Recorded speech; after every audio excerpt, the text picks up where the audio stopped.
felt, so excuse me. I want to start off by giving a huge thank you to everyone for coming to help Daniel and I celebrate our love today. I want to give a specific thank you to our family for being the ones who shaped both Daniel and I into the two people that you see here today who work better together as one. I've been saying since we picked February to get married that with the weather in Iowa, as long as 5 people show up, we'll have our witnesses.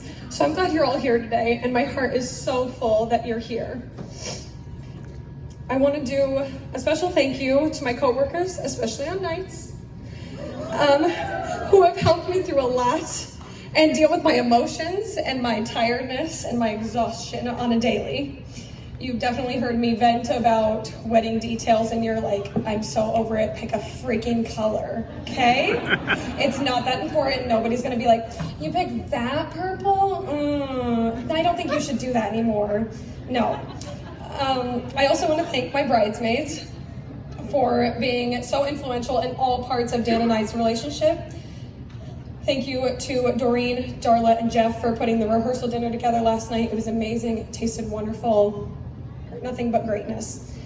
Thank you to my mom and dad who have been there for us no matter what we needed. Thank you to Kelsey for doing things when I asked and knowing what I needed when I didn't ask, including the hours and hours spent going to several different wedding dress boutiques to try on so many dresses. You know when you put one on and you're like, that's the one? It didn't happen for me for a long time. So many dresses, so many times standing in a dressing room just waiting for someone to come with a dress. Like, how about now? No, just wait. You're a real pro by now. And finally, thank you to Daniel for always being there for me and pushing me to be my best and believing in me and being the best dog dad that you are. Dan, I've always known how much I love you and you love me, but what made me realize just how patient and how you'll put up with me no matter what was about 2 years ago when I was studying with Vanessa and Selena, nursing school, and we stayed up so late studying for a PEDS test. I knew PEDS cardio so well, I was teaching them how to remember things. I went in the next day, took the test, felt so good about it, and went home after class. Dan and I had plans for lunch and to celebrate my great test.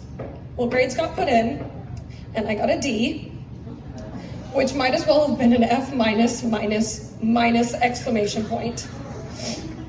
I slumped to the floor and started sobbing. Dan let me cry for a minute, then he physically picked me up off the ground and hugged me, still sobbing, ugly crying.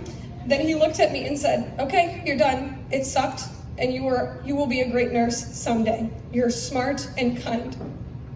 It's one test, you'll get the next one. Now let's go eat our feelings and some chips and queso. The chips and queso sealed the deal for me.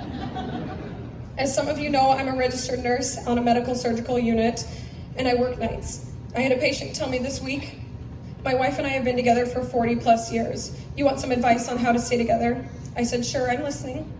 He said, learn to tolerate each other. Some days you won't love each other, and those are the days you tolerate each other. Daniel, I think I can tolerate you for a long time. I love you.